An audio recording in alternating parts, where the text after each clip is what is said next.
বন্ধুরা দেখো আমি এটা পটাশ নিয়ে চলে আসলাম। এইটা এখন আমি পানিতে দেবো পরিমাণ মতো।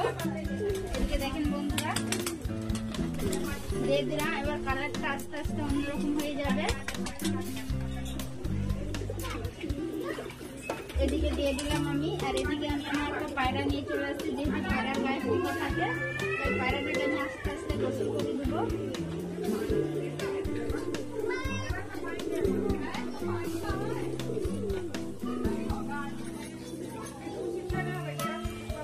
আর বন্ধুরা তোমরা কমেন্ট করলো, আমি সেই কমেন্টের উত্তর দেওয়ার চেষ্টা করবো। আর এদিকে বন্ধুরা দেখতেই পাচ্ছেন আমি পায়রাটাকে মাশাআল্লাহ গোসল করে দিচ্ছি। যেহেতু পায়রার গায়ে যদি পোকা থাকে, এদিকে দেখো বন্ধুরা পোকাগুলো উড়ে উড়ে চলে যাচ্ছে। তাই ভালো করে আমি পায়রাটাকে এদিকে ওইদিক করে গোসল করে দিচ্ছি।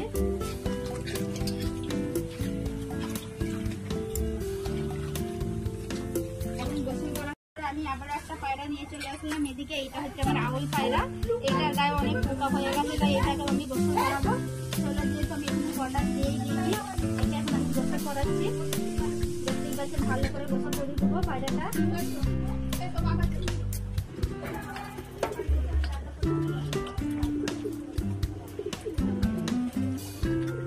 এখন গোসল করানো হয়ে গেছে। এক গায়ে যে সব পোকা আছে পোকাগুলো চলে যাবে।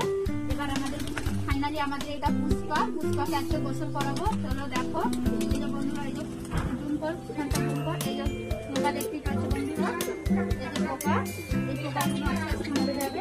তাই আমাদের পুষ্পাকে আজকে গোসল করানো হচ্ছে। এটা হচ্ছে আমার পুষ্পা। ফাইনালি আমার পুষ্পাকে গোসল করানো হয়ে গেল।